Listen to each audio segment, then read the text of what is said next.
Hidden in the heart of Cambodia's jungles lies a city once greater than London or Paris. Its towers were built to mirror the cosmos, its walls carved with battles of gods and kings, and its temples stretched further than the eye could see. This was Angkor, the capital of the mighty Khmer Empire. For centuries, it thrived as the beating heart of Southeast Asia, commanding trade, culture, and faith. Yet, in a twist of fate, the empire that once ruled with divine authority fell silent. Its people vanished, and the jungle swallowed its stone marvels. When explorers stumbled upon Angkor centuries later, they found a forgotten world, leaving us with one haunting question. How could a civilization so advanced simply disappear? If you love exploring lost civilizations and the mysteries of history, make sure to subscribe. Your journey into the forgotten world has just begun. The story of the Khmer Empire begins in the dense forests and fertile plains of mainland Southeast Asia, in the land we now call Cambodia. Around the 9th century AD, a powerful new civilization began to rise here, one that would dominate much of the region for centuries. Its beginnings were humble, shaped by a mixture of local traditions, Indian influence, and the determination of ambitious rulers who sought to unify the scattered kingdoms into one empire. This was the birth of the Khmer civilization, the foundation of what would later produce the magnificent temples of Angkor and one of the most enduring legacies in Asian history.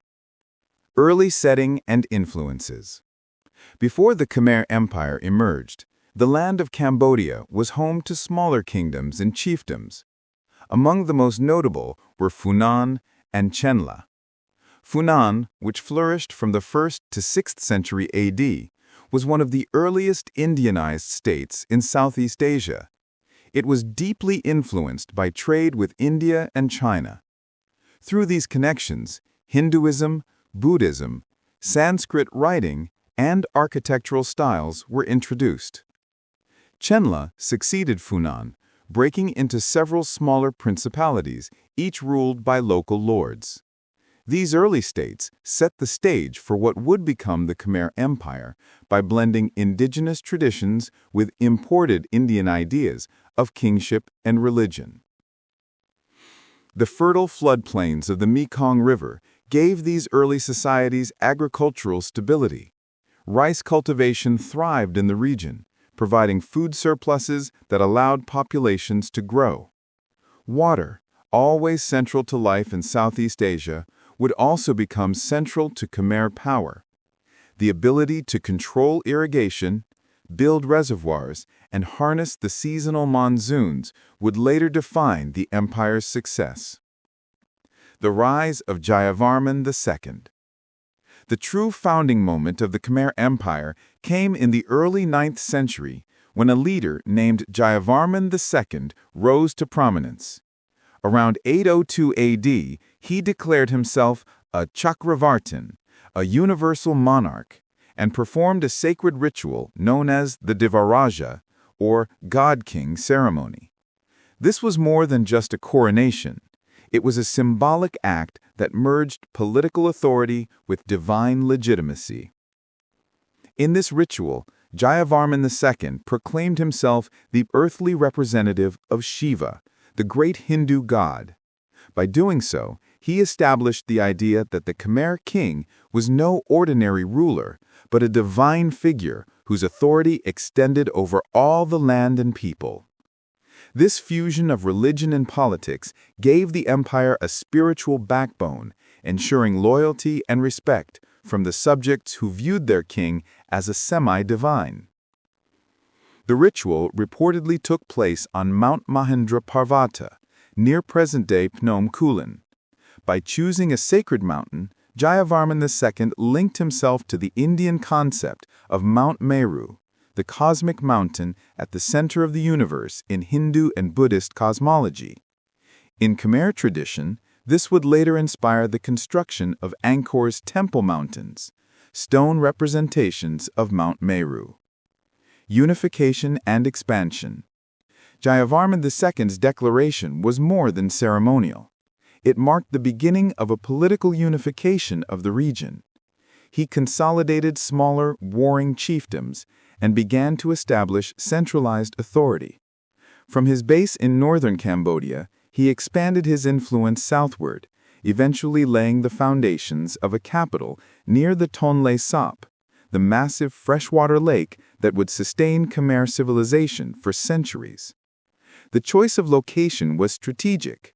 Tonle Sap not only provided abundant fish, but also created fertile floodplains ideal for rice cultivation. By establishing control here, Jayavarman II ensured a stable food supply, which was crucial for supporting large populations and armies.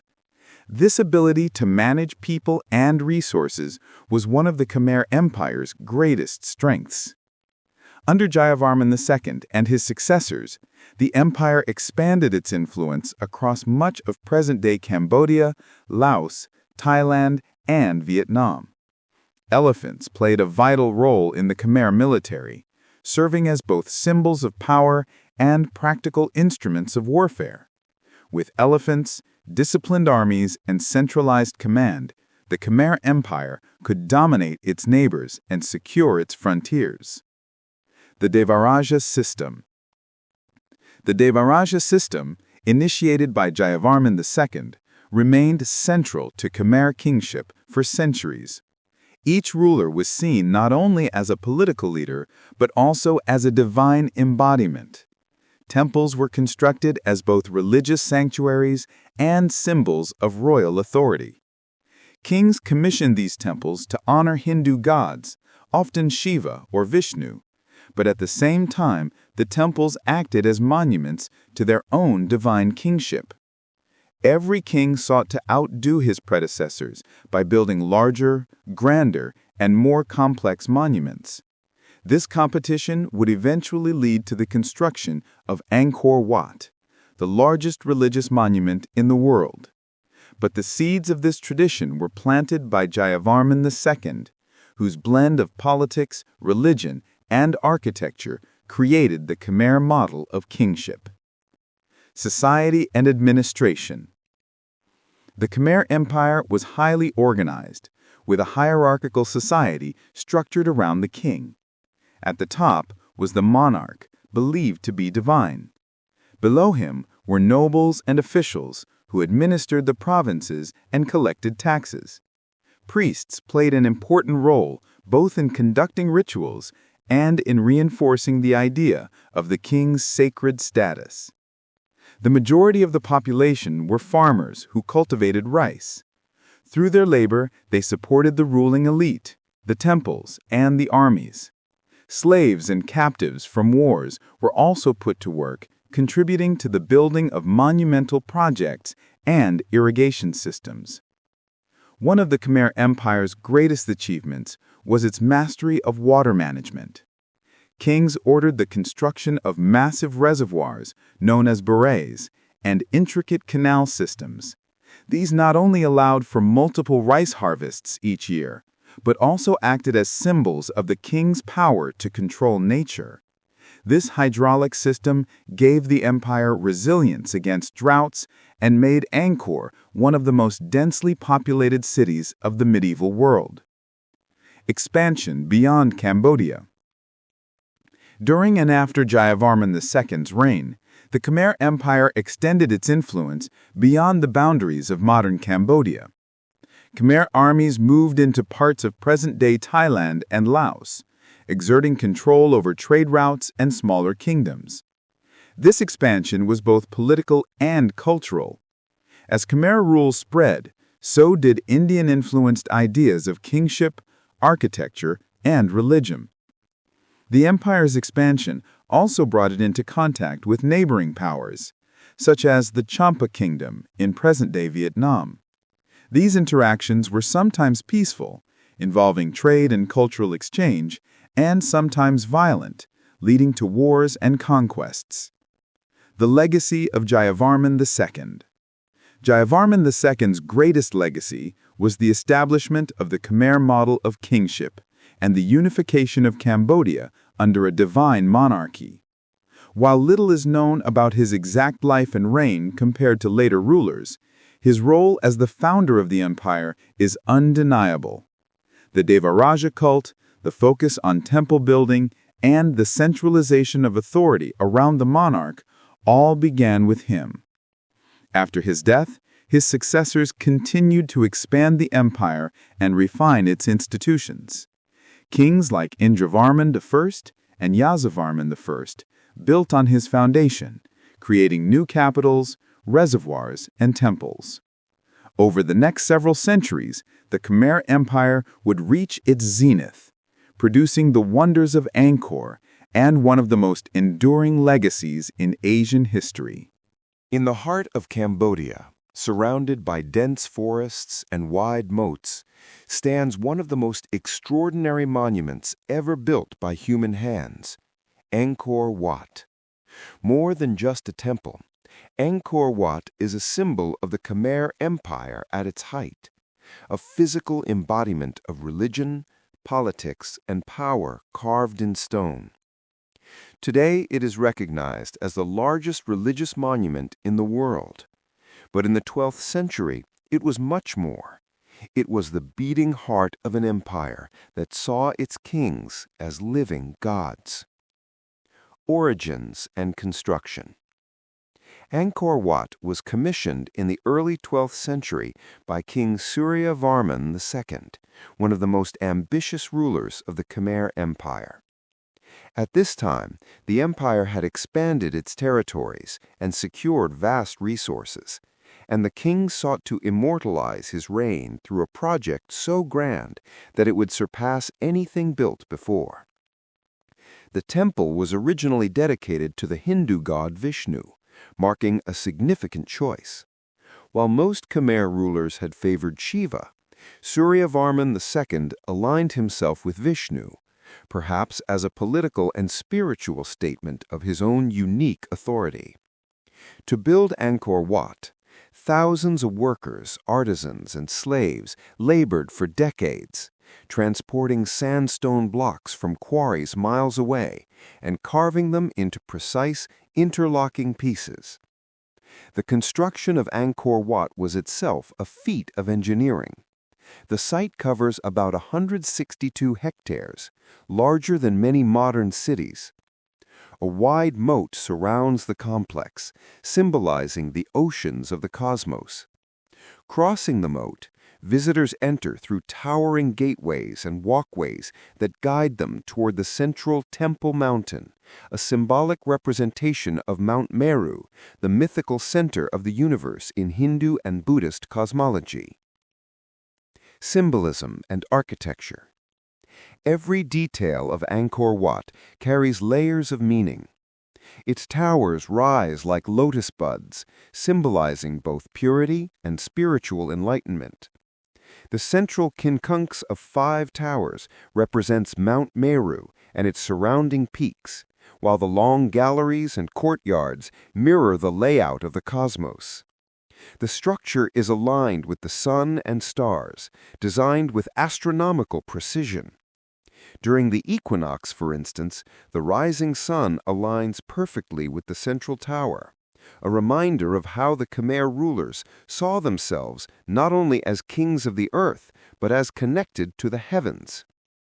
The sheer scale of Angkor Wat is breathtaking.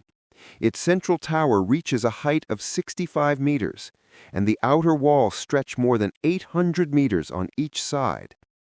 Covered galleries, pillared halls, and sweeping causeways reflect both technical mastery and a vision of divine order. For those who walked within it in the 12th century, Angkor Wat was more than just a temple.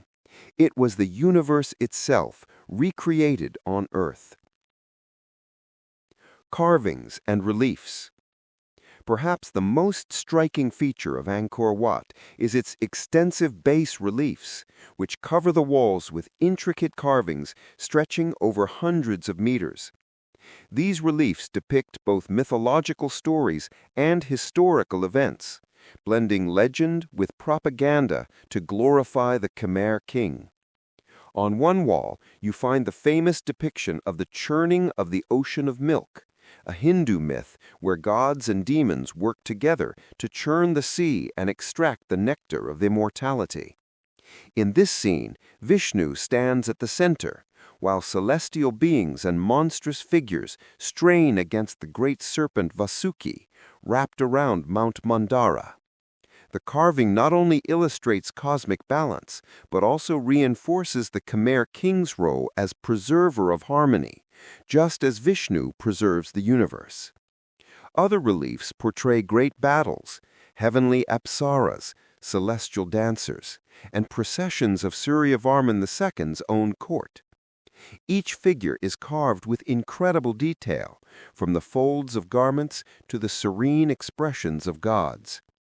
These artworks were not mere decoration, they were storytelling in stone, designed to remind subjects and visitors alike of both divine order and royal power. A shift from Hinduism to Buddhism. Though Angkor Wat was built as a Hindu temple dedicated to Vishnu, its religious identity changed over time. By the late 13th century, Buddhism was spreading widely across Southeast Asia. The Khmer rulers gradually embraced Theravada Buddhism, and Angkor Wat, while retaining its Hindu imagery, became a Buddhist site. This shift was not abrupt, it was layered. Instead of destroying Hindu carvings, Buddhist images were added alongside them, creating a fusion of traditions. Buddha statues were placed in sanctuaries, and monks began to use the temple as a center of worship. Even today, this blending is visible. Angkor Wat remains a place where Hindu myths and Buddhist devotion coexist, reflecting the cultural adaptability of the Khmer civilization.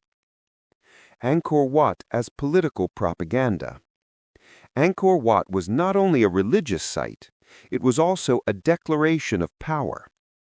By constructing the largest temple in the world, Suryavarman II projected his might across his empire and beyond.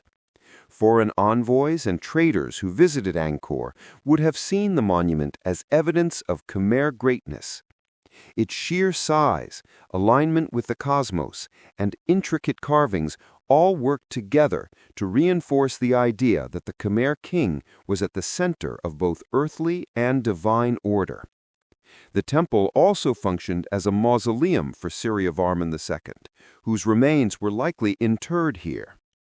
In this way, the king's presence and authority were eternalized in stone, ensuring that his legacy endured even after his death. Hidden meanings and mysteries. Despite centuries of study, Angkor Wat still holds mysteries.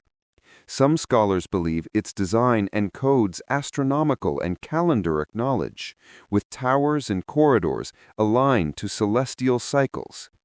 The number of steps, courtyards, and carvings may symbolize lunar and solar calendars, turning the temple into both a spiritual and scientific structure. Others point to hidden meanings in its carvings, such as coded political messages or layers of symbolism that linked the Khmer Empire's destiny with cosmic cycles. These interpretations remind us that Angkor Wat was never meant to be just a place of worship. It was an entire world view in stone. The Eternal Temple. Today, Angkor Wat stands as a UNESCO World Heritage Site and the pride of Cambodia, even appearing on the national flag. But beyond its status as a tourist attraction, it remains a living monument. Monks still pray in its halls, and Cambodians see it as a link to their ancestors and cultural identity.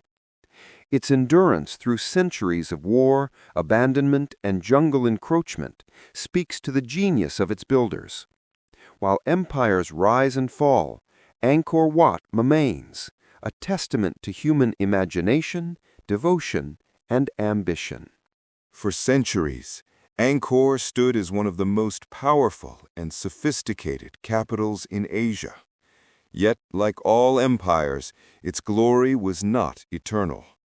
The decline of the Khmer Empire was shaped by a mix of external invasions, internal weaknesses, and environmental challenges that slowly eroded its strength. One of the first major turning points came in the 13th century, when the empire faced pressures from its neighbors. The rising power of the Thai kingdoms to the west, particularly Ayutthaya, began to threaten Khmer dominance. At the same time, shifts in regional trade routes weakened Angkor's once central position in commerce. Instead of inland empires, coastal kingdoms grew stronger as maritime trade expanded across the Indian Ocean. Angkor, located deep inland, began to lose influence in this new economic world. Internally, cracks were appearing as well. The ambitious building projects of earlier kings had left the empire exhausted. Constructing vast temples like Angkor Wat and Angkor Thom required immense manpower and resources. The irrigation system that once fueled prosperity began to falter, either through overuse, neglect, or changing climate. Some scholars suggest that cycles of drought, followed by intense flooding, destabilized the careful balance of Angkor's water management, reducing its ability to sustain its enormous population. Religious changes also played a role in weakening unity. The earlier devotion to Hindu Devaraja kingship had already shifted toward Buddhism by the late Angkor period. While Buddhism brought peace and compassion, it also altered the political balance, reducing the authority of kings who were no longer viewed as divine rulers. Temples and monasteries multiplied, but royal power grew less centralized. The greatest external blow came in the 15th century. In 1431, the Thai kingdom of Ayutthaya launched a devastating attack on Angkor. After a long struggle, the capital fell, and many of its inhabitants were taken captive. Though Khmer rulers continued to hold power in other regions, Angkor itself never fully recovered from this defeat. The royal court eventually shifted south, closer to Phnom Penh, where access to river trade routes promised more security and prosperity. In the centuries that followed, the once mighty city of Angkor was gradually reclaimed by the jungle. Its grand reservoirs dried, its temples were swallowed by roots and vines, and its roads were deserted. The fall of Angkor did not erase Khmer culture, but it marked the end of its imperial age. What remained were ruins, silent witnesses to both the greatness and fragility of human civilizations. Angkor's decline is a reminder of how empires are vulnerable not only to foreign armies, but also to shifting environments, economic changes, and the limits of human ambition. Though it fell, its legacy endured, waiting to be rediscovered centuries later. Angkor's story did not end with its fall. Even today, the temples of Angkor Wat remain the heart of Cambodian identity, proudly appearing on the nation's flag and drawing millions in awe of their grandeur. Its intricate carvings, vast reservoirs, and monumental scale remind us of a civilization that once ruled Southeast Asia. Yet, mysteries still linger. How exactly did such a powerful empire collapse? Was it foreign invasions, the wrath of nature, or the weight of its own ambition? Angkor stands as both a legacy of brilliance and a riddle of history, still waiting to be fully understood.